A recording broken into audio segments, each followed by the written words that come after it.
오늘 수요 저녁 예배해 주시는 하나님의 말씀은 에베소서 5장 22절부터 6장 4절까지의 말씀입니다. 에베소서 5장 22절부터 6장 4절까지의 말씀을 우리 한 절씩 말씀을 교독하겠습니다. 아내들이여 자기 남편에게 복종하기를 주께 하듯 하라.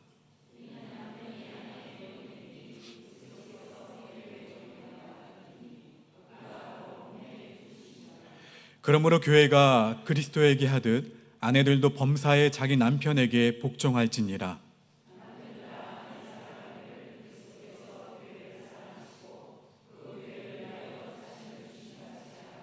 이는 곧 물로 씻어 말씀으로 깨끗하게 하사 거룩하게 하시고,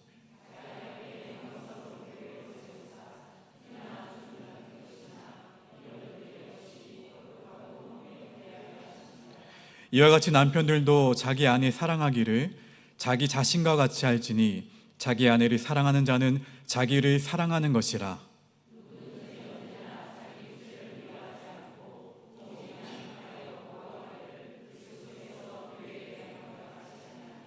우리는 그 몸의 지체임이라.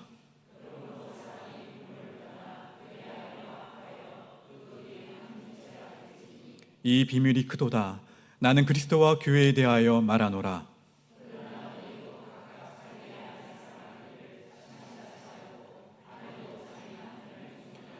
자녀들아, 주 안에서 너희 부모에게 순종하라. 이것이 옳으니라.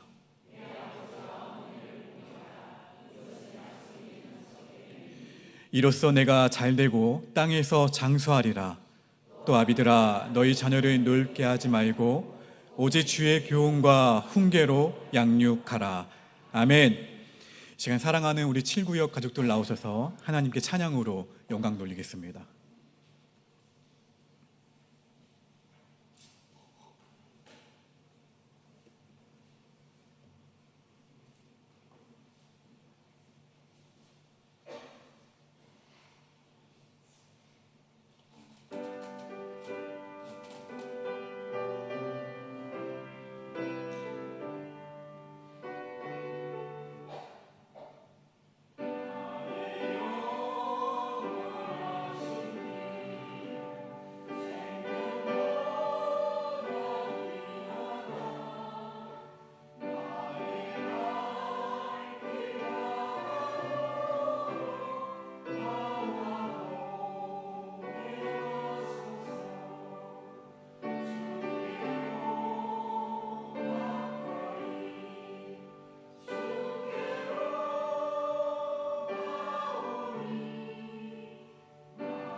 우리 7구역 가족들 위해 함께 기도하겠습니다.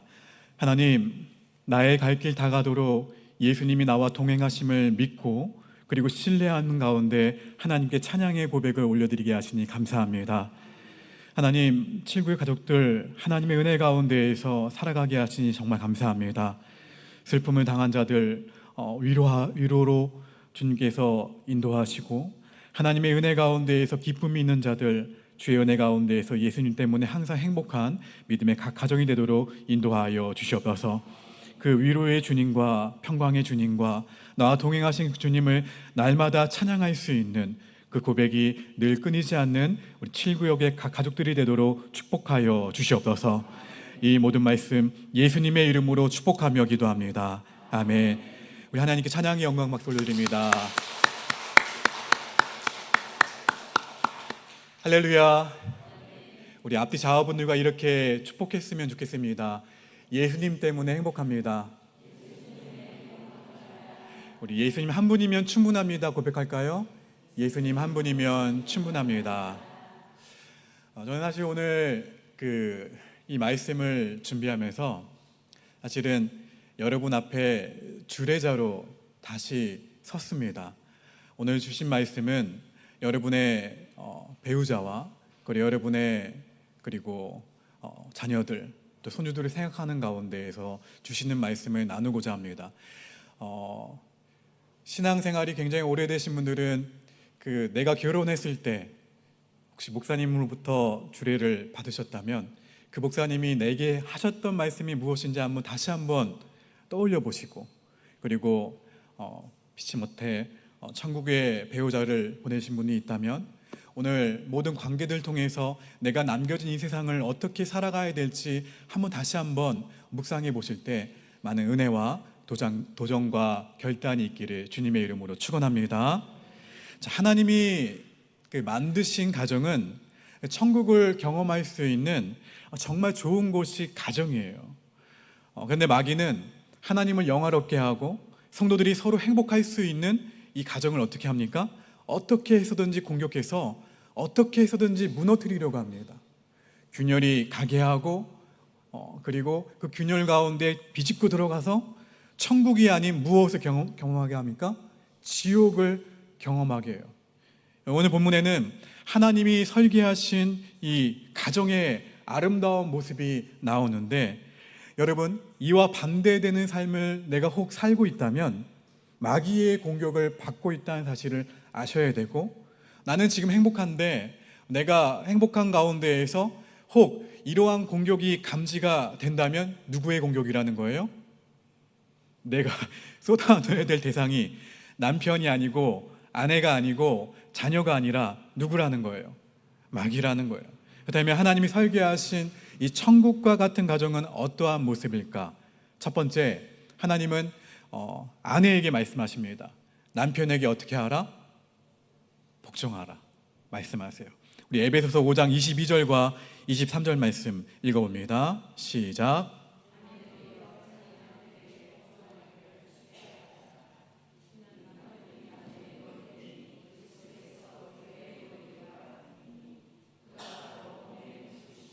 하나님은 교회의 머리로 누구를 세우셨습니까? 교회의 머리로 예수 그리스도를 세우셨고, 가정의 머리로 누구를 세우셨습니까? 남편을 세우셨어요. 남편이 아내의 머리가 된다는 이 말은 하나님이 창조 질서 가운데 무엇을 만드셨다는 거예요? 가정을 만드셨다는 거예요. 남편을 권위를 가진 가정의 리더로 세우셨다는 의미예요. 오늘 혹시 남편과 오신 분들이 있다면 남편 한번 보세요. 지금 멀리 계시다면 멀리 한번 쳐다보세요. 여러분, 만약에 리더가 없다면 얼마나 혼란스러울까요? 반대로 리더가 있음에도 불구하고 리더를 존중하지 않는 세상을 한번 생각을 해보세요. 얼마나 큰 혼란이 있을까요? 근데 많은 가정이 남편의 리더십이 많이 상실되고 있는 시대를 살아가고 있어요. 가정이 힘들어지는 데는 바로 이러한 이유가 있다는 거예요.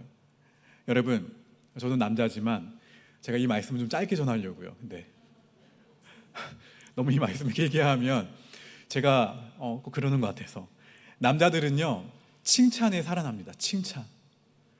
누가 칭찬해주면 그 사람의 긍정적인 평가를 그 순간만 누리고자 하는 것이 아니라, 여기 계신 남자분들 다 동의하시죠? 그대로 그 칭찬을 지속시키고 싶어하는 게 남자들의 성향이에요. 남자들은 특별히 아내에게 존중받는 기분을 정말 좋아합니다. 아내에게 정말 칭찬을 듣죠? 그 기분이 언제까지 가냐면 계속 그것을 받고 싶어가지고 한 번 얘기했음에도 불구하고 어떻게 또 칭찬받으려고 계속 얘기를 해요. 아내의 칭찬을 듣거나 남편을 대단하게 바라보는 그 눈빛을 보는 것보다 더 진한 감동은 없어요. 그것을 계속 얻을 수만 있다면 모든 남자들은 땅끝까지라도 갈 거라는 거예요. 이렇게 남편은요 인정받고 싶어하고 존경받기를 좋아합니다. 왜냐하면 뭐예요? 머리의 속성, 즉 리더와 지도자의 속성을 가지고 있기 때문에 그렇다는 거예요. 그렇다면 아내는 남편에게 어느 정도로 복종해야 될까요? 시대적으로 안 맞습니까? 이 말씀이 에베소서 5장 24절 말씀 읽어봅시다.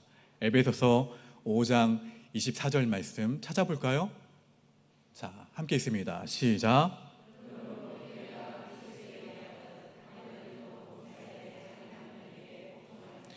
여러분, 제대로 된 그리스도인이라면 누구에게 복종합니까? 하나님께 복종을 하죠. 그렇죠? 어느 정도로 복종하십니까? 무엇이 순종이라고 말씀을 드렸죠? 100%죠. 그렇죠? 이해되지 않아도. 그렇죠? 이해할 수 있는 부분만 순종하는 것이 아니라 이해되지 않아도 순종하려고 하죠. 몸부림을 쳐요.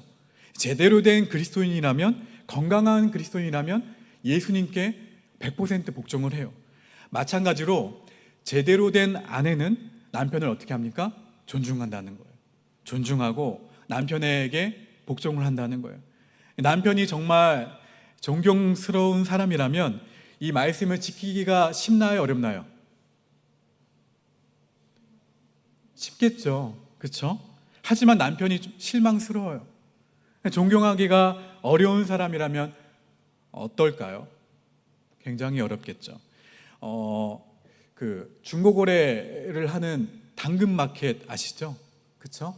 혹시 남편분들 거래를 해보신 적 있습니까?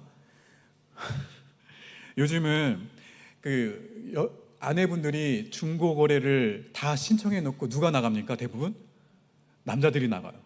남자들이 나간 그 영상을 좀 보여드릴까 하다가 너무 좀 그래가지고 남편들이 전화로 아내와 함께 아내의 그 지시를 받으면서 남편과 남편들이 이 물건이 맞냐고 그 물건을 시연하면서 그 가운데에서 남편과 남편이 가정의 그 중고거래하는 영상을 본 적이 있어요.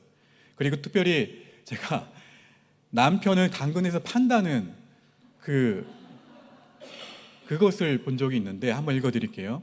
남편 당근에서 팝니다. AS 안 됩니다. 사정상 급매합니다. 예식장에서 구입했습니다.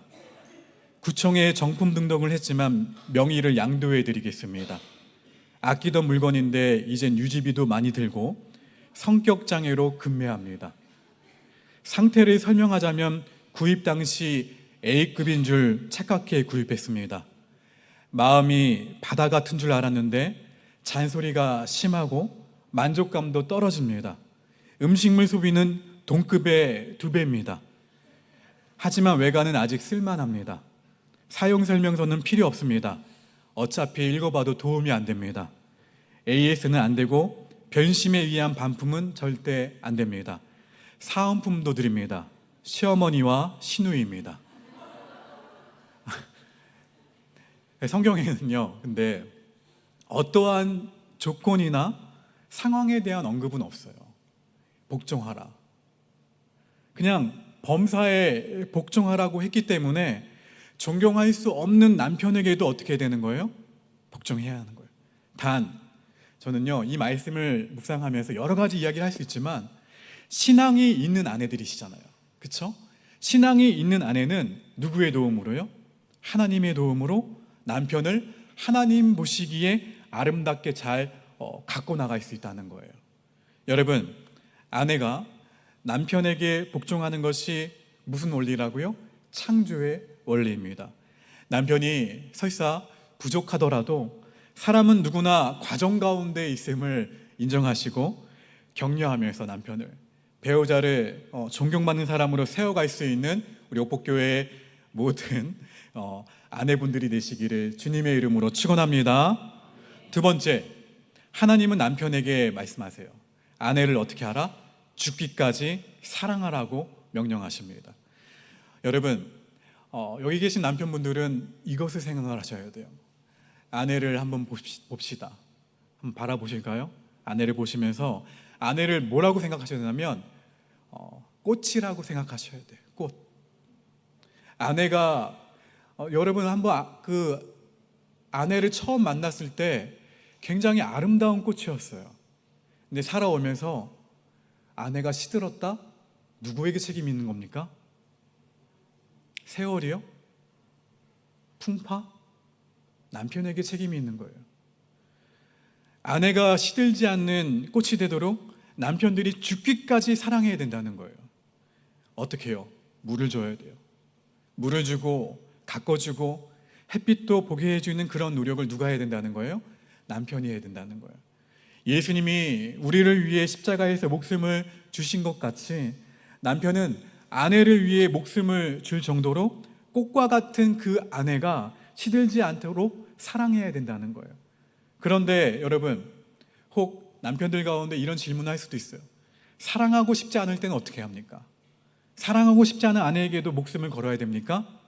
근데 하나님은요, 남편들에게 사랑하고 싶지 않은 그 부분까지 완성시켜 가라고 말씀하셨어요. 우리 에베소서 5장 26절과 27절 말씀 함께 있습니다. 시작.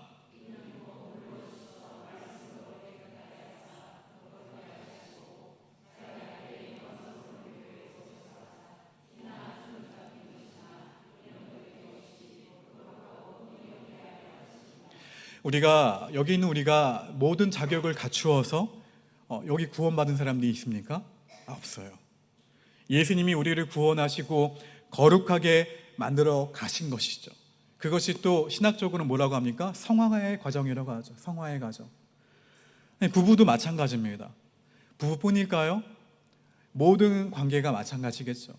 남편은 아내를 봤을 때 부족함이 있고 마음에 들지 않는 부분이 있어도 그것을 배척하거나 비난하거나 경멸하지 말고 그 부족한 부분은 어떻게 해야 돼요? 남편이 채워가야 된다는 거예요.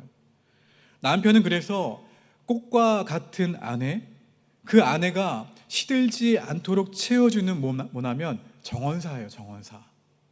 언제까지요? 주님 앞에 설 때까지. 예를 들면 말로 굉장히 많이 싸우잖아요.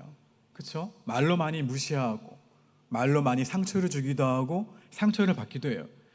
집안일과 또 육아에 그 요즘 맞벌이 부부들이 많아서 불균형할 때 부부간에 한 사람이 반복적으로 이런 마음을 짊어질 때가 있어요. 혼자 짊어진다. 이 감정을 느끼게 되면요, 이 감정 표현보다 이 명령적으로 대화하기가 굉장히 쉽다는 거예요. 이럴 때 상대의 눈치를 보기보다는 무슨 일을 도와줄까 보다 어떻게 해야 되냐면, 남편분도 한번 따라해 보실까요? 이건 남편분들만, 이건 내가 할게. 이렇게 신체적인 분담이 필요하다는 거예요. 이건 내가 할게. 감정이 터지기 전에 일정한 분담이 이루어져야 꽃과 같은 아내의 말투가 부드러워진다는 거예요. 또 예를 들면 부부간에 쌓인 감정을 해소할 그 시간이 부족하면 말이 어떻게 됩니까? 점점 짧아져요. 그리고 명령적으로 바뀌어버려요. 부부간의 대화 시간이 줄어들수록 이 말의 온도는요, 높아지는 것이 아니라 따뜻해지는 것이 아니라 굉장히 낮아져요. 차가워진다는 거예요. 하루에 10분만이라도 부부만의 대화 시간을 가지라는 거예요. 감정이 먼저 나눌수록 무엇입니까? 서로 공감할수록 말의 방식은 훨씬 더 따뜻해질 수가 있다는 거예요. 또 예를 들면 늘 지적하는 사람 역할을 할 때가 있죠. 누군가가. 그렇죠? 왜 그럴까요? 그 집안에서 그 사람이 계획자가 되고 점검자가 되고 조종자 역할을 하기 때문에 그래요. 그 사람만. 그 사람의 말은 요구용으로 계속 바뀌어요. 조율을 위한 말이 어느 순간 지시처럼 느껴질 수가 있다는 거예요. 이럴 때는 내가 뭘 도와줄까 보다는 따라합시다. 남자분들만. 이번 주 일정 같이 점검해봐요. 이렇게 공감하고 협력하는 대화가 필요하다는 거예요. 집안의 리더십을 한 사람에게 몰지 않는 구조가 말투를 바꾸는 핵심이라는 거예요. 그리고 이럴 때 있으시죠? 말하지 않아도 알아주길 바라는 기대. 그쵸? 이 기대가 무너질 때가 있어요. 매번 알아서 해주길 바랐던 마음이 번번이 어긋나기 시작하면 그 실망감이 무슨 말투로 바뀌냐면 명령조 어투로 바뀌게 됩니다. 기대가 컸던 만큼 실망도 크고 그 감정은 냉정함으로 표현되고 짜증으로 표현이 된다는 거예요. 말 안 해도 알지라는 이 막연한 기대 대신에 자주 질문하세요. 남편분들이 자주 아내에게 자주 질문하시고 자주 그 아내의 그냥 여자분들을 보시면 제가 제 아내를 보더라도 혼잣말을 많이 하더라고요. 저는 혼잣말을 많이 하길래 저한테 얘기하는 줄 알고 뭐라고? 이렇게 물어보는데 그냥 혼자 얘기하는 거예요. 혼자 정리하고 혼자 이렇게 왜 말하는지 모르겠지만 그렇게 아내의 말을 귀담아 듣고 그리고 흘려듣지 말고 아내의 필요를 채워주고 또 아내를 관찰하는 태도가 필요하다는 거예요. 여러분, 남편분들만 따라합시다. 눈치보다 소통이 쌓일수록 말투도 따뜻해진다. 네. 그러니까 눈치 보지 마시고 소통하시라는 거예요. 감정 표현을 또 무시당하는 경우가 쌓일 때가 있죠. 아내가 처음에는 무언가를 조심스럽게 부탁을 했어요. 근데 이게 반복적으로 무시가 되면요, 점점 이 감정을 어떻게 하냐면 아내가 꽉 눌러요. 꽉 눌러서 이 어투가 명령조로 바뀌게 됩니다. 나중에는요. 감정을 이야기해도 공감을 해달라는 건데 무언가를 해결해달라고 하는 것이 아닌데 이 변화가 없을 때 감정 대신 행동만 요구하는 패턴으로 굳어지게 된다는 거예요. 부탁받은 내용보다 그 감정이 왜 나왔는지를 이해하려는 그 태도가 중요하다는 거예요. 어떻게 물어봐야 될까요? 그 말 할 때 기분이 어땠어? 같이 마음을 물어보면 명령조 그 아래의 그 감정을 남편들이 만날 수 있다는 거예요. 꽃과 같은 그 아내의 말투가 점점 딱딱해진다? 꽃과 같은 그 아내의 말투가 점점 단호해진다? 그럴수록 그 안에는 말보다 더 오래 쌓인 감정이 있다라는 이야기예요. 명령처럼 들리는 말 아래엔 사실 그 아내의 말 아래에는 무엇이 있냐면 혼자서 버티기 힘들다라는 메시지가 숨어 있을 수 있다라는 얘기예요. 여러분, 남편분들에게 권면합니다. 아내가 시들지 않도록 아내를 죽도록 사랑하시기를 주님의 이름으로 축원합니다. 사실 그 사랑은 다시 나에게로 돌아와요. 에베소서 5장 28절과 29절 말씀 읽어봅니다. 시작.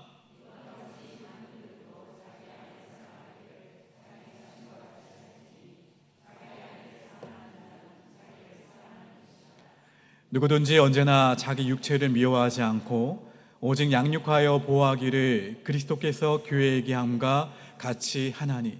부부는 한 몸이에요.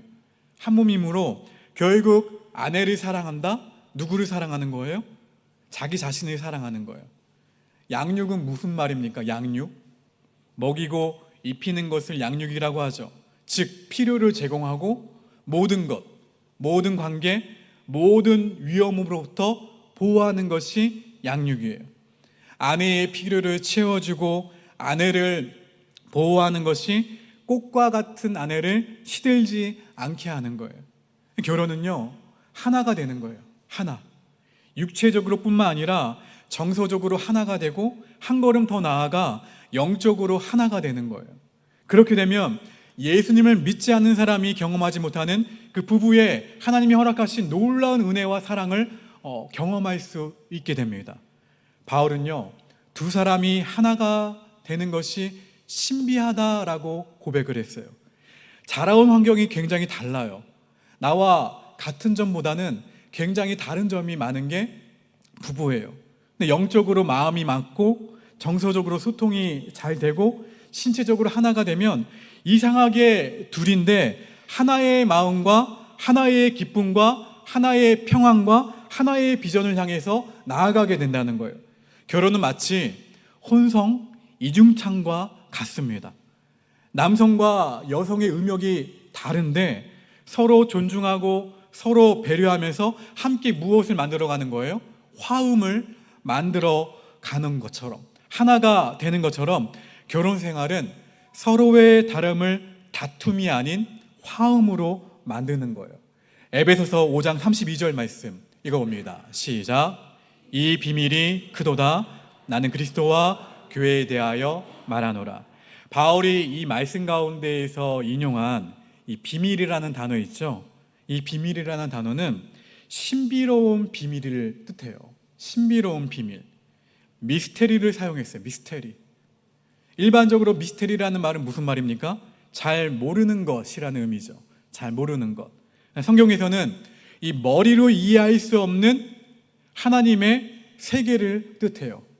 머리로 이해할 수 없는 하나님의 세계, 즉 신비하다라는 그 단어가 본문 32절 말씀에서 사용되었어요. 부부 생활이 얼마나 은혜롭고 얼마나 신비로운지 사람의 머리로 이해할 수 없는 행복이 그 가운데 있다라는 거예요. 32절의 말씀에 다시 한번 띄워주실까요? 32절. 그러면서 뭐라고 말합니까? 나는 그리스도와 교회에 대하여 말하노라. 해석의 실마리를 찾아볼 수가 있는데 창조주 하나님이신 예수님이 미천한 피조물인 인생을 구원하셔서 교회와 어떻게 하게 하셨다는 거예요? 한 몸이 되게 하셨다는 거예요. 영적으로 어떻게 이렇게 하나가 될 수 있을까요? 높고 높으신 전지전능하신 하나님이신 예수 그리스도가 어떻게 되셨어요? 이 땅에 낮은 곳으로 임하셨기 때문에 영적으로 하나가 된 거예요. 그러므로 부부의 하나됨의 신비를 우리가 가정 가운데에서 경험하기를 원한다면 성육신의 원리를 적용하시면 돼요. 교만한 내 마음이 아내의 위치로 하는 거예요. 교만한 내 마음이 남편의 위치로 가는 거예요. 내려가면 된다는 거예요. 그냥 이기려고 하는 것이 아니라 왜 나를 무시해? 왜 나를 이렇게 힘들게 해? 왜 나를 이렇게 짜증나게 해? 그런 마음이 아니라 아내의 마음으로 가보는 거예요. 남편의 마음으로 가보는 거예요. 내려가면 되는 거예요. 예수님처럼. 예수님이 저 높고 높은 그 보좌를 다 버리시고 이 낮고 낮은 이 자리에 내려오셨듯이 내려가면 되는 거예요. 부부 간의 관계뿐일까요? 성도 간의 관계도 마찬가지겠죠. 우리가 만나는 모든 관계가 마찬가지입니다. 남편이나 아내나 성도들 간의 이 부족함에 대하여 동일한 마음을 우리가 갖기 시작할 때 내가 그 마음에 한번 가봐야 되겠다. 그 마음을 좀 경청해 봐야 되겠다. 내가 들어봐야 되겠다. 내가 이해해 봐야 되겠다. 갖기 시작할 때 부부는 신비로운 연합의 행복을 누리게 된다는 거예요. 에베소서 5장 33절 말씀 읽어봅니다. 시작. 그러나 너희도 각각 자기 아내 사랑하기를 자신같이 하고 아내도 자기 남편을 존경하라. 남편이 아내를 꽃과 같은 그 아내를 죽기까지 사랑하고 아내가 남편을 어떠한 상황 가운데서도 존경하면 부부는 영적으로 하나가 된다는 거예요. 남편이 아내를 자기 몸처럼 사랑하려면 낮아져야 돼요. 아내도 완전한 남편이 없기 때문에 남편을 존경하기 위해서는 아내도 낮아져야 됩니다. 그런데 가정 가운데에서 이 낮아짐이 없고 대화가 비난으로 얼룩져 있다면, 예를 들면 그냥 흔한 대화지만 야, 음식 왜 이래? 음식을 먹으면서 숟가락 하나도 놓지 않고, 그쵸? 음식을 다 먹고 설거지통에 집어넣지도 않으면서도 당연히 뭐라고 얘기해요? 음식 맛이 왜 이래? 왜 이렇게 짜? 아니면 왜 이렇게 싱거워? 야, 너는 왜 이렇게 아는 게 없어? 뭐 하나 너는 제대로 하는 게 없어? 왜 누구씨가 그쵸? 이름만 불러도 아름다웠던 시들지 않았던 그 아내의 이름이 왜 너로 바뀝니까? 너라고. 인격과 능력에 대한 비난은 배우자의 자존감과 자존심을 상하게 한다는 거예요. 경멸도 마찬가지죠. 경멸은 비난보다 더 독한 강한 독이에요. 또 조롱이 있죠. 부부간에 비웃음도 있어요. 마음에 깊은 상처를 남깁니다. 야, 호박에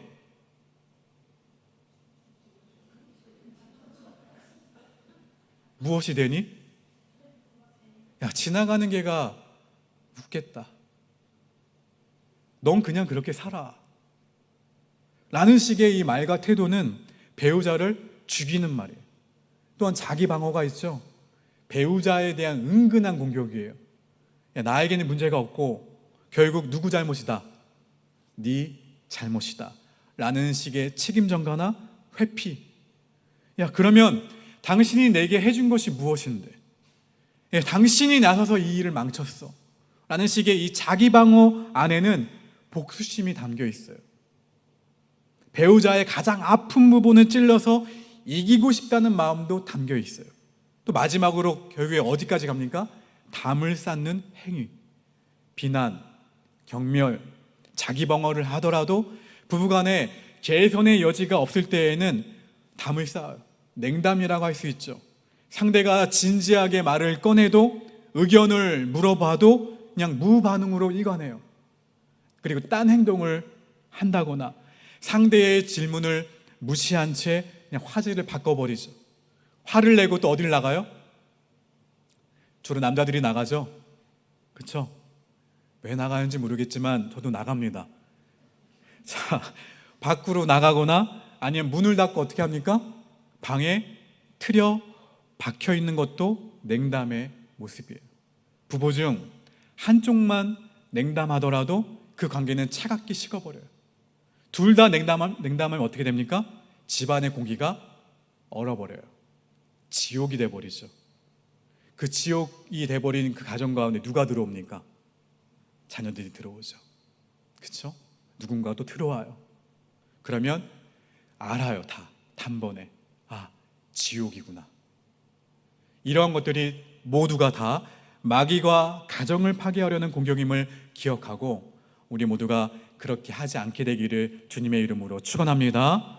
세 번째, 하나님은 또 자녀에게 부모에게 순종하고 공경하라고 명령을 하세요. 에베소서 6장 1절과 2절 말씀 읽어봅니다. 시작.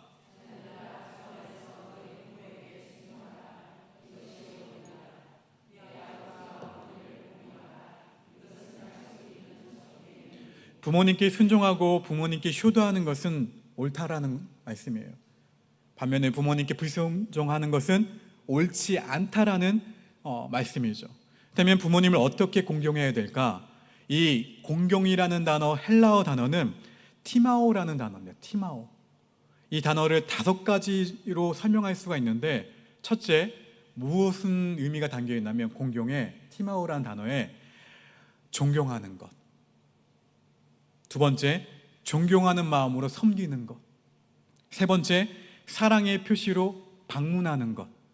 네 번째, 그분의 신분을 인정하는 것. 마지막으로 재정적인 도움을 드리는 것. 부모님이 살아계실 때 존경하는 마음을 다해서 섬기고 존경하는 마음을 다해서 사랑으로 방문해서 또 물질로도 공경해야 된다는 거예요. 하나님은 그것을 원하신다는 말씀이에요. 그래서 에베소서 6장 3절 말씀에 이렇게 공경을 하면 어떻게 된다? 읽어볼까요? 시작. 이로써 내가 잘되고 땅에서 장수하리라. 여러분, 에베소서 이 말씀이 기록될 당시 1세기 후였어요. 후반부였죠. 로마 제국으로부터 극심하게 기독교가 박해를 받을 때였어요. 따라서 모든 게 불확실한 1세기 이때 로마 제국에서 기독교를 믿고 하나님을 믿고 그 믿음으로 살아가고 있었던 그 사람들에게 오늘 주신 말씀, 잘 되고 장수한다는 이 약속은 아마 그들의 삶 가운데 큰 확신을 주었을 거예요. 인생은 이처럼 불확실합니다. 내년 일 예측은 할 수 있어도 그대로 사라집니까? 아니에요. 여러분, 8시 43분이에요. 10분 뒤의 일도 우리는 무슨 일이 일어날지 몰라요. 제대로 알지 못해요. 그러나 하나님은 분명하게 약속을 하시죠. 불확실한 시대를 살아가는 우리가 가장 확실하게 하나님의 복을 누릴 수 있는 근거는 부모님을 소중히 여기며 부모님을 공경하는 거예요. 부모님의 말씀을 거역하고 부모님께 대드는 것은 마귀가 주는 거예요. 그렇게 마귀는 부모와 자녀 사이를 어떻게 합니까? 이간질해요. 부모님을 소중하게 여기며 공경할 수 있는 우리 옥복교회 교우들 모두가 되시기를 주님의 이름으로 축원합니다. 마지막으로 하나님은 부모들에게 뭐라고 권면하시냐면 주의 교훈과 주의 훈계로 누구를 양육하라? 자녀를 양육하라 명령하십니다. 에베소서 6장 4절 말씀 읽어봅니다. 시작.